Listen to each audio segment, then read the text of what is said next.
Hey gamers, this is Liz Davidson from Beyond Solitaire, and once again, in partnership with Chip Theory Games, I am bringing you a Gearloc guide. If you want to know about Gearlocs in general, you should go back to watch my Gearloc anatomy video, which is the first in this series. But this video is all about Tantrum. Tantrum is a berserker, and he lives up to it. He has incredible melee abilities. He is a melee fighter, but you have to manage his rage carefully to get the most out of him. He is a high difficulty character in both solo and co-op, as denoted here on his reference sheet, but he's also a lot of fun, and we will absolutely get clear on how to play him in this video. So what I've done is I've gathered all of Tantrum's stuff. Here is his Gearloc mat. Here is his reference sheet. We've got his dice right here. And we also have his chip, which I've just set up on the battle mat against a troll youngin in case I want to demonstrate something during this video. Tantrum's picture will be on his mat, his chip, his reference sheet, and his initiative die. And his dice, chip, and mat border will match in color. Like all Gearlocs, Tantrum has a space for his stats up here on the top left of his mat, so we know about his starting health, dexterity, attack, and defense. His innate ability is Rage, and his innate +1 is Fearless Rage, which we're going to get to momentarily. And as I mentioned a moment ago, he is a melee fighter. As part of his setup, Tantrum starts with 3 different dice on his mat, just to start with. Setup for every Gearloc is different, but when you look at the reference sheet, any die that has a circle next to it is going to start on that Gearloc's mat. So Tantrum is going to start with Rage, Axe Collector, and Body Count. We're going to talk about each of them in detail, but let's go ahead and put Rage on his mat.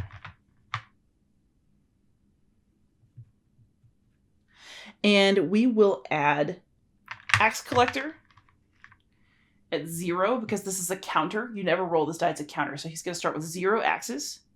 He's also going to start with 0 bodies, but don't worry, that'll change. So at start of game, Tantrum's mat is going to look like this even before he acquires and uses any training points. So the first big thing we're going to discuss with Tantrum is both his innate ability and his first profession, which is Zerker. So Tantrum's rage ability is tied to his rage dice. And these dice are also a key part of playing him well and getting the most out of him as a character. So before we get any further along, I want to specify that Tantrum starts every single battle with rage in an active slot on 1.0. And this happens before anything else starts. He doesn't have to spend any dex to do this die. He doesn't have to do anything special. This is his innate ability. He will start every battle with rage at 1.0 in an active slot. So this one will have 1.0, goes up to 2.0, and then has various 0.2 gradations in the middle. So Tantrum's rage is always going to start at 1.0 at start of battle, but it's going to uptick very, very quickly. Tantrum's rage meter is a requirement for him, and it must increase every time one of the following things happens. So the rage meter is either going to increase whenever Tantrum attacks, and that means every time he rolls his attack dice on a turn, his rage is going to go up.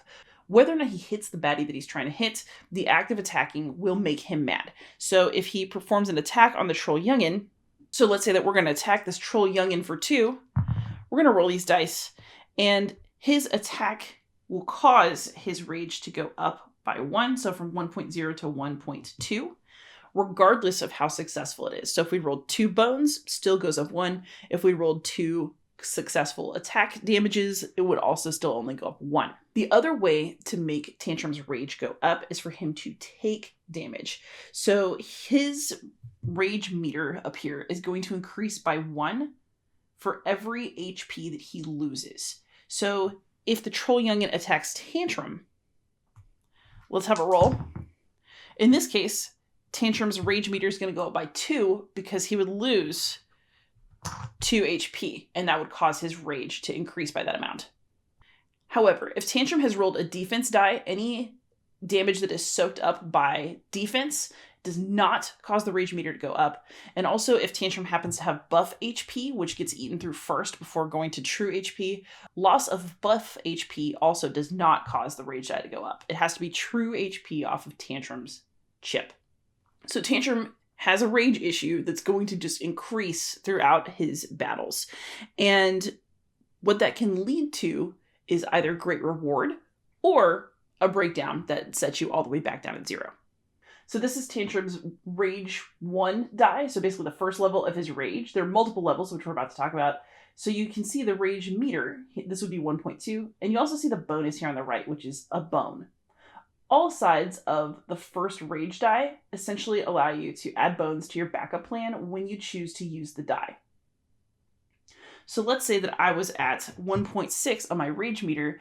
I could choose to exhaust this die and get 3 bones. So some of this game is waiting for the reward that you want to show up on the rage die face so that you can use it. And the other is balancing Tantrum's rage. Because at 1.6, these rewards look pretty good. However, if you get all the way up to 2.0, this symbol means breakdown. And that basically means that Tantrum has gotten so mad that he can no longer really control his rage, and therefore it stops being rewarding. So if Tantrum maxes out his current rage die, he's in breakdown.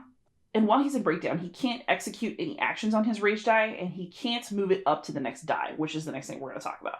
He's just kind of stuck there. And so if Tantrum is still in breakdown at the end of his turn, then his rage die is going to reset all the way down to 1. So we're going to end up right back at 1. And any rewards that you were going for, you're going to have to start ticking up towards again. And this is an effect that's more disastrous the more rage dice Tantrum has in play. So this is Rage Stage 1, Rage with 1A. So here's our first Rage. But Tantrum can actually train up to 3 Rages, and that's what we're going to talk about right now. So you have Rage, Rage, and Rage. So each of these dice is going to have that same counter effect. Every time Tantrum attacks or loses HP, the Rage die is going to go up. But if you've trained more than one of them, once you get to 1.8, you have options. You can either take the reward of the die, or you can take the arrow effect and move up to the next rage die. The effect is pretty nice because that skull and crossbones means execute. You can instantly defeat an adjacent baddie of a different point value based on the tier of rage that you've achieved. So rage die 1 only will take out a 1-point baddie, but the second one will take out a 5 point. And the third one will actually take out a 20-point baddie if you get it all the way up to the top of the tier. So let's say that we have trained Tantrum's second rage die, and we're at 1.8 in our active slot. Instead of executing, we could actually choose to advance the die. So 1.8 can be advanced to 2 on the second rage die. So a 2 on this die is breakdown. A 2 here is advancement onto the next die. So as you earn training points, you may choose to spend them on Tantrum's Rage so that you can push that meter higher and gain better rewards. This die is going to tick up exactly the same way as the first Rage die, but the rewards are a bit different. The second Rage die is going to give you various health bonuses as it ticks up, which is pretty cool. So if you didn't want the bones from the first Rage die, you might train the second one and try to get some of the health bonuses from here. However, the 0.8 side of this die is going to give you the same dual option as the 1.8. You can either execute a baddie of a value permitted by the die, or you could advance to the third rage die. If you let it get to 3.0, however, Tantrum will again enter breakdown. So let's say that Tantrum is in breakdown and we don't get him out of breakdown. What that means is that we're going to go all the way down to 1.0. So this die started on 2.0, which we covered.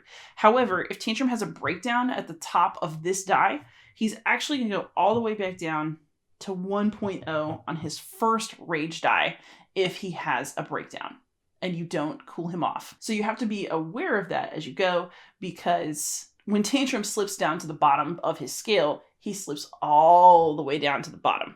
But let's say that we didn't do that. Let's say that we were at 2.8 and we had also happened to train the rage die, which is like the third tier rage die.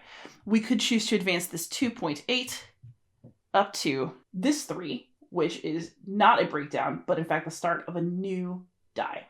And this one is pretty cool because it essentially allows you to do more damage when you take the bonus, which is super awesome. But in this case, if you get to 3.8, there's only an execute. There is no going to a higher die because this is the highest tier. However, this one will let you automatically kill a 20-point baddie that's adjacent to you. So if you can get up here, it's pretty cool.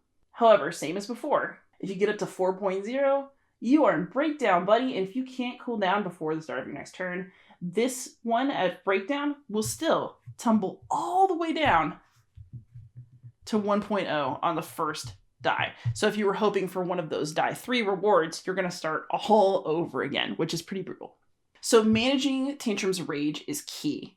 if you want to get the bonuses from his innate rage ability. Let's talk a little bit about how to modulate his rage. There are two ways to do it. One is from the backup plan, which we'll talk about a little bit later. But for now, the first ability on there is Get Angry, which means you can raise his rage die. The second one is Calm Down, which means you can bring it down. So if he's in Breakdown and you have 2 bones, you can spin them to calm down, and put him back down to 1.8 or 2.8 or 3.8, as the case may be. The other die that helps you control Tantrum's rage is the 4th one in his Zerker profession, which is called Anger Management. Anger Management is great because it lets you increase or decrease his rage by whatever amount you roll on the die.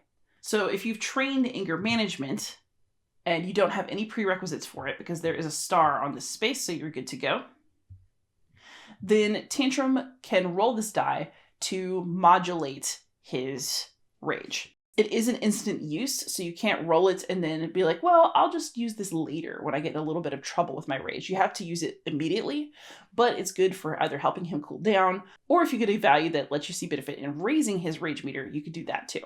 So Tantrum's entire Zerker profession is probably the most key to his self as a player, but it's also the one that's the most difficult to play because this rage meter is going to go up whether you want it to or not, because Tantrum is going to either attack because he has to or be attacked, which is part of battle. And then your goal is to try to time it so that you use the reward on the die face that you want at the most optimal time without going into Breakdown. The other thing to note is that just like any other dice that you use in Too Many Bones from an active slot, this die can exhaust. So if I am on 1.2, even if I have these other rage dice, if I choose to use this reward and just take the bone, this die is exhausted and Tantrum can't use any rage abilities anymore for the battle because he would have to start the counter at 1.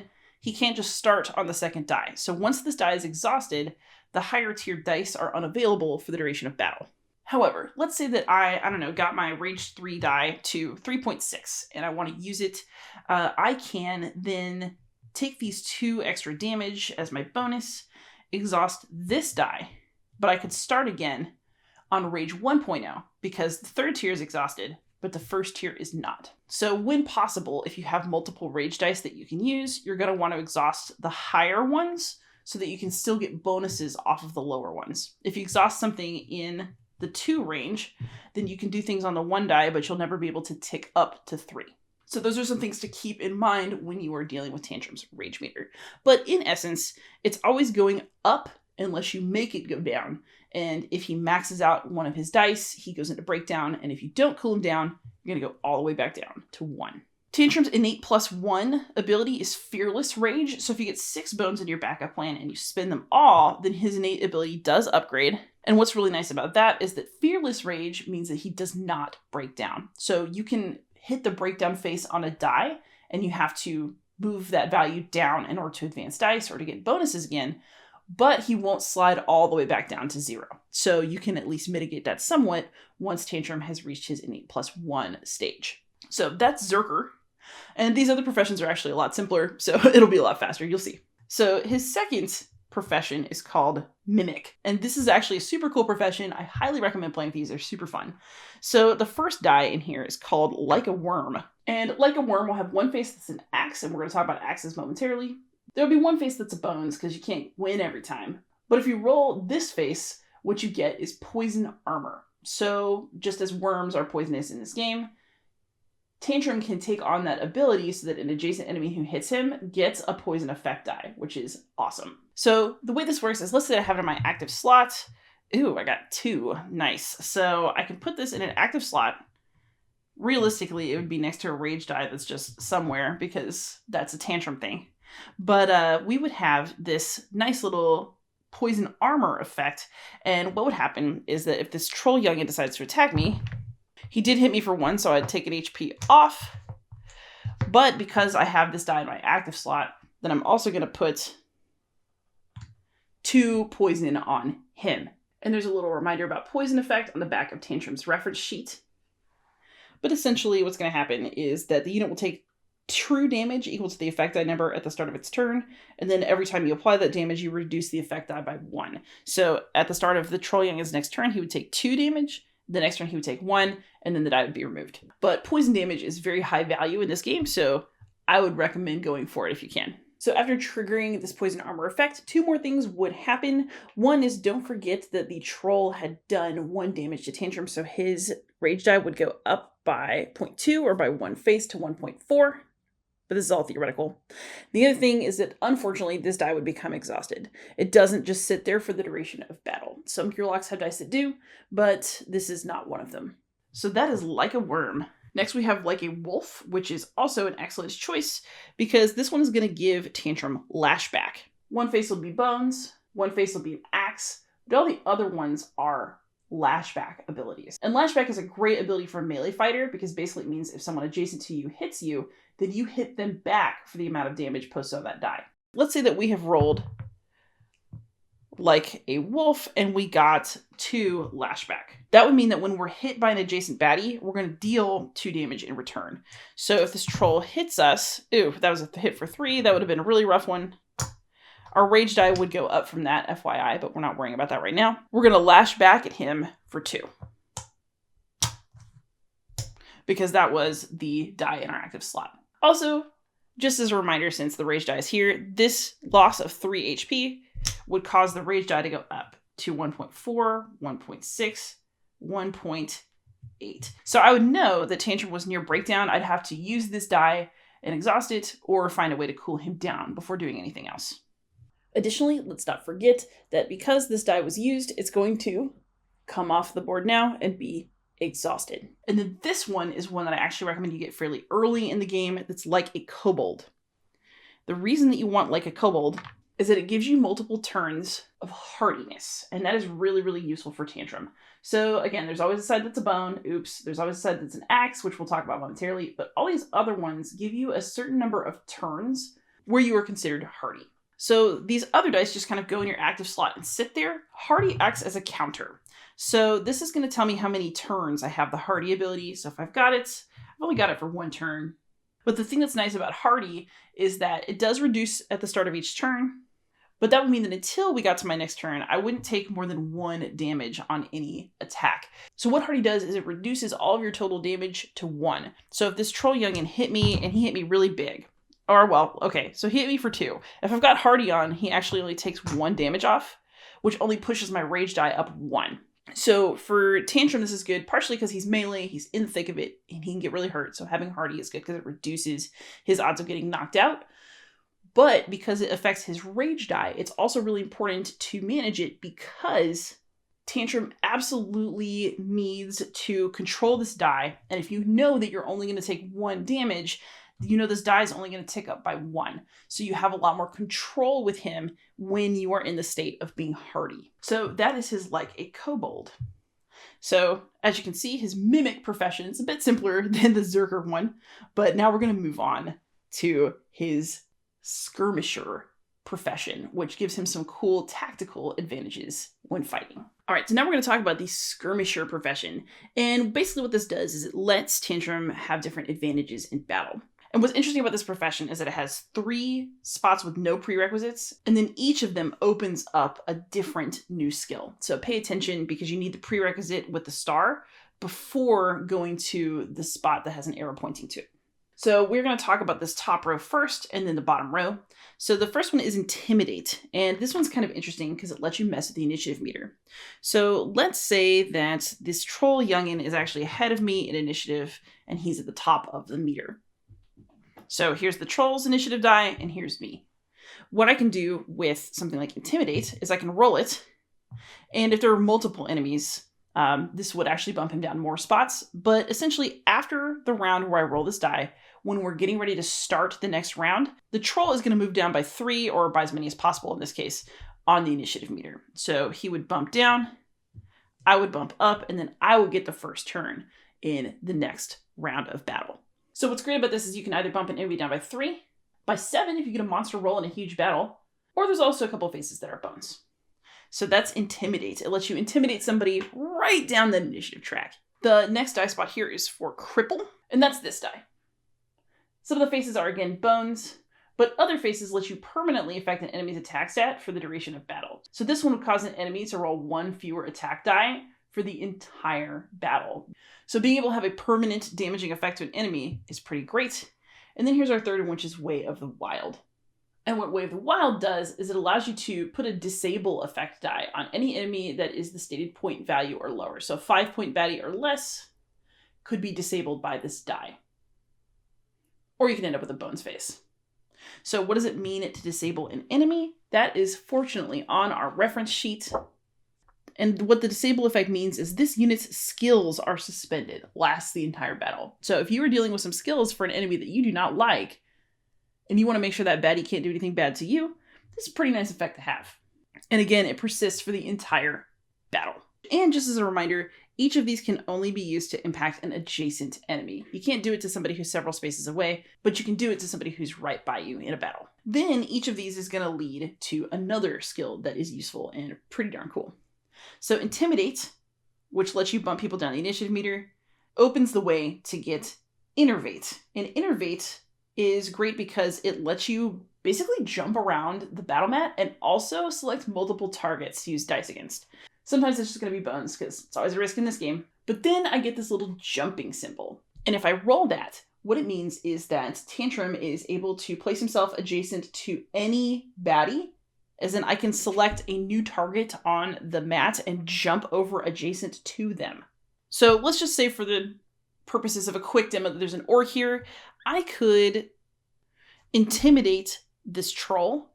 Then I could roll, and then if I also rolled this die, I could jump over here to attack him, or I could jump over here to attack him. So essentially, if I want to change targets or move myself somewhere where it's more convenient, this gives me the ability to do that.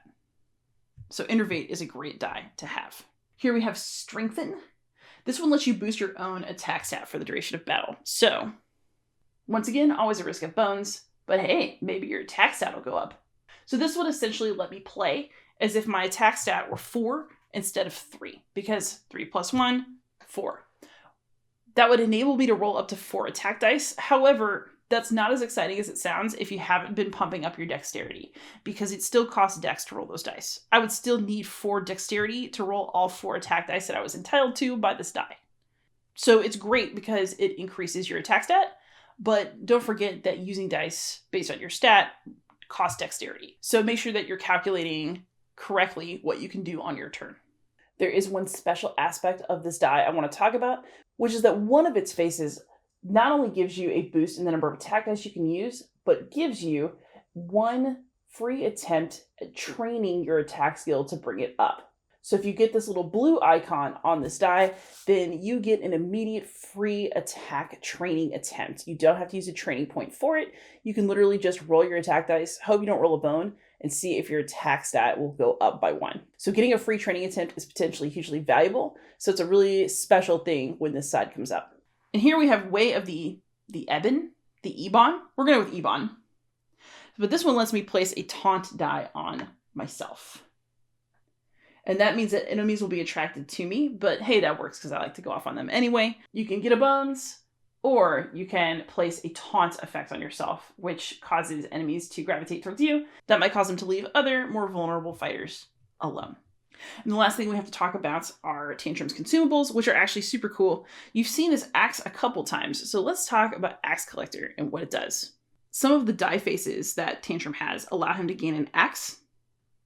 And there's also an Axe Collector skill in his backup plan, which we'll review when we get there. But this lets you fill his collection of axes up to 3. 3 is the max number of axes that he can have. So this is a die that counts how many axes you have in your possession. You can have up to 3. You basically found them somewhere on the battlefield. And basically what these let you do, so Tantrum is a melee fighter. Normally he only targets enemies that are adjacent to him. But what the Axe Collector allows you to do is you can deal 2 damage to a non-adjacent baddie once per turn. And this is a really great skill because it gives Tantrum a little bit of range, and range that's very flexible because it can be any non-adjacent baddie. And then if you use that, then you go down to 2.